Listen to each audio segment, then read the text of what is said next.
Just shortly, Brian, there's an awful lot of threat built into our final today. Well, they showed a lot of respect to those corners there, and it was Geraint Thomas that was taking it on from the front.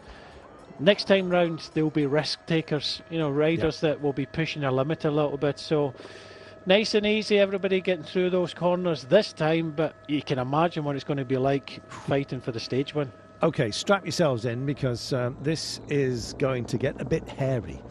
Need a man for a job?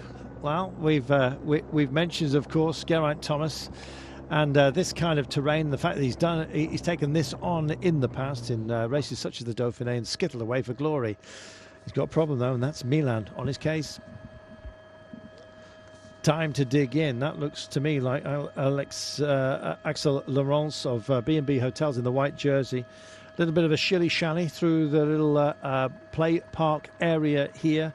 Then it'll unwind as we come to the coast, back onto the water's edge, and then we kick on to our climb.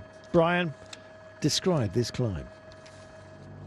It's a wall. It's not a climb. It's a wall. It's it turns right and it goes up, in steps. It's steep, 20%. It's not that long at all, but it's once you go over the top, it doesn't exactly go downhill. It's kind of falls flat over the top, and that's where the damage can be done. But in the last few years that the race has been here, it's all come back together. We don't see a peloton all together coming into the finish, and that might help a little bit, but we do have a sizable group of about 40-50 riders normally coming into the finish the next time round. About 2Ks to go before we start the climb proper. It only lasts for a kilometre, and we're coming to a sort of a residential part of town, as you can see. So the road generally tends to be rough, as the utilities have been in here to hook the houses up to everything that's a modern lifestyle requires these days. Good to see human-powered health getting to where they need to be. Arvid de Klein is in the frame. He's had some very good runs. There he is with a big flash upon his back. August Jensen also not that far off the front either for that team in the orange with the white strike of lightning. Let's see if it strikes twice. Let's hope not in a bad way when we get to the end. It would be 3 times, wouldn't it, that we've had incidents at this final. Let's hope that that's not the case. Where's Jonas Vingegaard? That's what we're looking for at the moment. You can see that Geraint Thomas doing a good bit of driving. Cyril Gauthier, the GOAT, wants to be involved for B&B. He'll be working for Axel Laurence and maybe Pierre Barbier, but I think Laurence, if they can protect Barbier, you never know what he might produce at the end of the day. Also getting lively, the men in the flying aubergines here, Colnaghi and Modolo, are engaged. And here we are. That is August Jensen. Colin Joyce is here as well for the human-powered health, looking very, very good. And there, of course, is Jonas Vingegaard in the blue jersey. This is fantastic. That is Arvid de Klein, who's just up towards the front. They mean business, human-powered health. Get yourselves ready for this climb then. We are nearly there. Just about another kilometre to go before suddenly we take it's a switchback right-hander, and then we start climbing. A little bit of a jink out there.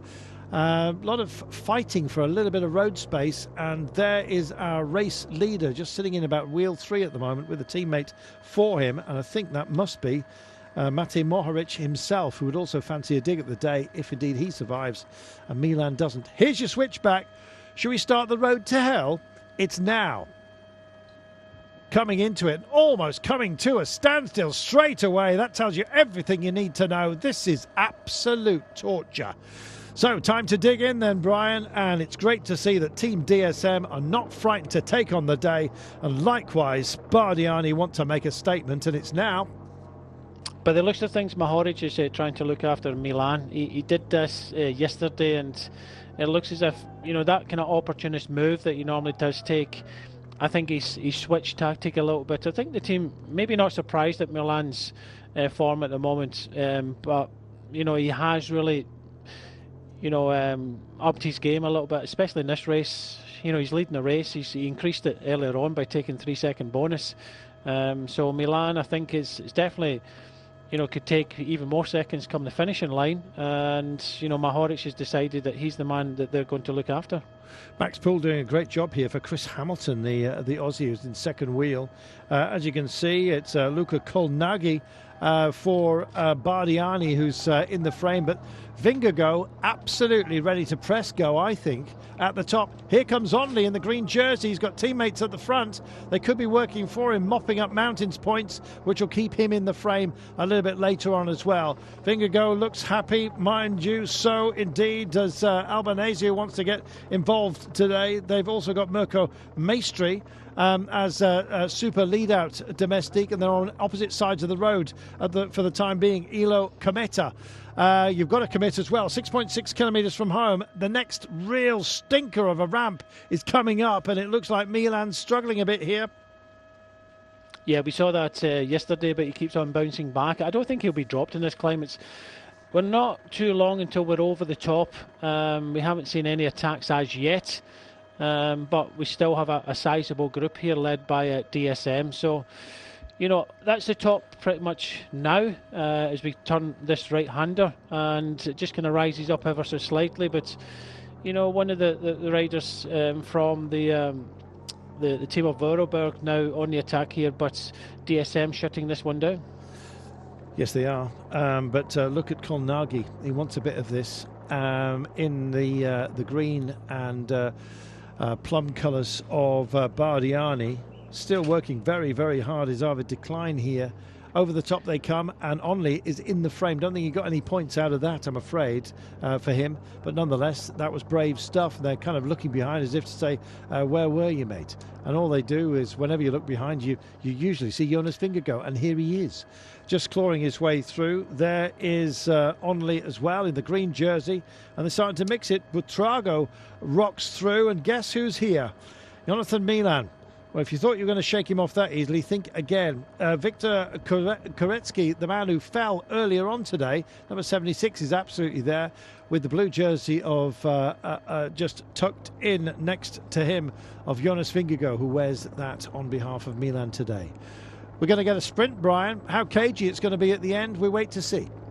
Yeah, it looks that way. I think that was Guerin again. He's been very active for Vorarlberg. Willing to have an attack at any opportunity, but for Vingegaard it's about staying safe. Ineos Grenadiers coming up here, and you know we're seeing a bit of a regrouping now as Mohoric comes down the right hand side. Nobody deciding that they want to go on the attack. This does go slightly downhill all the way to that kind of right hand turn at the roundabout, and then it goes down. Then we actually go down, you know, the last couple of kilometres that which the riders have already did the previous lap. Brustenger it is for Trek, just getting himself into position. I think they're going to be working for Moschetti today. Can't see Aberastori for the time being. 4.8 kilometres to go. Well, Kirk Island, thank you, Captain. Absolutely beautiful, but we need to get back to the race, because this is the little shelf that we're dealing with, not on your screen at the moment, but behind town. And here we are. They'll be dropping back down in a short while. Mosca just coming into position, but it is Aberastori who gets up there now. Mosca sitting in front of him for Trek, bottom left-hand side of your pictures. It's kind of as you were, really, Brian, because Jonathan Milan looks moderately unstressed. I'm not suggesting that he's not experiencing that emotion, but he's got to feel confident at a moment such as this, and he's looming large with his team around him. It certainly is, and Omar Frelly now at the front here with Heduk just on the wheel.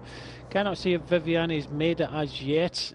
We know that Rivera is there in third place, so does look as if Ineos have got 3 riders at the front, but a little bit of movement. A group of about 40 riders now. This is this flyover. You can just see the course below them. So they go along to the end of the flyover, and they'll swirl round back into town again. But again, the first time round here, they took it really cautiously.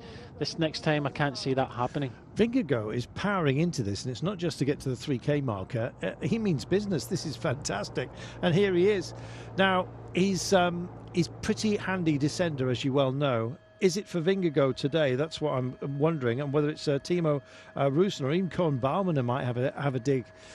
Who knows? Vingegaard will be confident he can do something tomorrow, but for the time being, he's very well placed. So is Milan. just drifting to the centre of the road, wearing the leader's jersey, not that different from his trade kit, as you can see. Mohoric, not really, I don't think now a day that he's going to fancy, with Milan absolutely where he needs to be. And so 2.7 kilometres to go. This is that run down to where we get the switch, remember? It's coming up very, very shortly. This is where we joined the circuit earlier on. Stay safe, everybody, for goodness sake. A little bit of dive bombing, always a temptation. Everyone respects the corner, comes through it nice and tidily, and human-powered health it is that skittle off. Is it out the front? No, barring Victoria. Mohoric and yes. Milan. But not to be discounted, of course, well, the likes of Ilo Kometa. Albanese is here, so is Mirko Maestri, and indeed so many others, notables likewise. The white jersey of Axel Laurence is also mixed in and moshed into absolutely everything, and Bardiani taking control here. Colnaghi and Modulo in the frame, and Trek also want to be part of this. Moschetti's in a good place, so is Aberastori. My goodness, this is quick. Mosca it is, who's isolated on his own and barging away through, wanting to find some space. Rex for Attilio. Another big turn coming up for you now, Brian. Hopefully everyone stays on board, and they do. Yeah, it's Mohoric again. Mohoric wants to take this one on from the front. Milan is now being pushed back.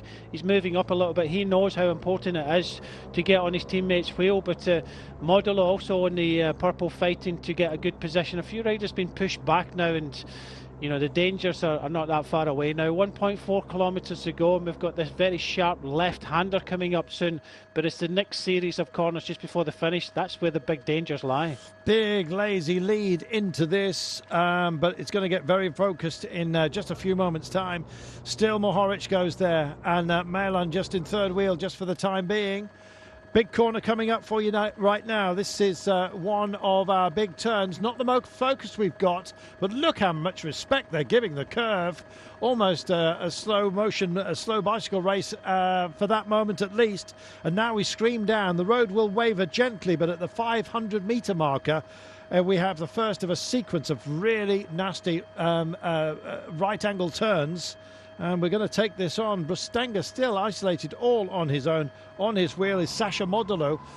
He's in about wheel 5 at the moment. Here's that left-hander. Oh, back wheel just twitched out there. Big reminder. Down and straight through goes Milan. Just about gets away with it. Milan's dropped his chain. And so he's going to have to get on the radio and say, go, go, go. There's no retrieval time here. He's already sprinting, I'm afraid, Milan, to get himself back in. Almost a suggestion that he might even be involved in a bit of dive bombing here. Can't quite get through for the time being, but starts to pick it up. That's Axel Laurence, I think, in the white jersey for B&B Hotels, who's in third wheel just for the time being. And Mohoric is going to have to go for this himself, I believe. One more right-hander. In fact, no, that is it. We've wound out right now. It's time to start picking it up. It's now or never. Dig yourselves in if you possibly can. And Axel Laurence is on the front. Milan can't go. Can he? Oh, it's going to be another photo. And don't count on anything here, but it looks like Axel Laurence has done it in the white Young Riders jersey. And Jonathan Milan, runner-up, either he or indeed Mate Mohoric. That was so sketchy. Whoa, catch your breath, and then we will catch the photo, because it was very tight. Rivera is up there in second place, but just watch Milan. He comes down the outside here. If this was straight, then I think he would have had it, but into this final corner here, he just has to sit up. Nowhere for him to go. He has to wait for it to open up again, and when it eventually opens up, he puts the pressure down, comes up very, very quickly, but Laurence got that one quite convincingly in the end. So barring Victorious second and third, they'll take the bonuses for the overall, but Laurence, a nice 10-second bonus and a nice victory there.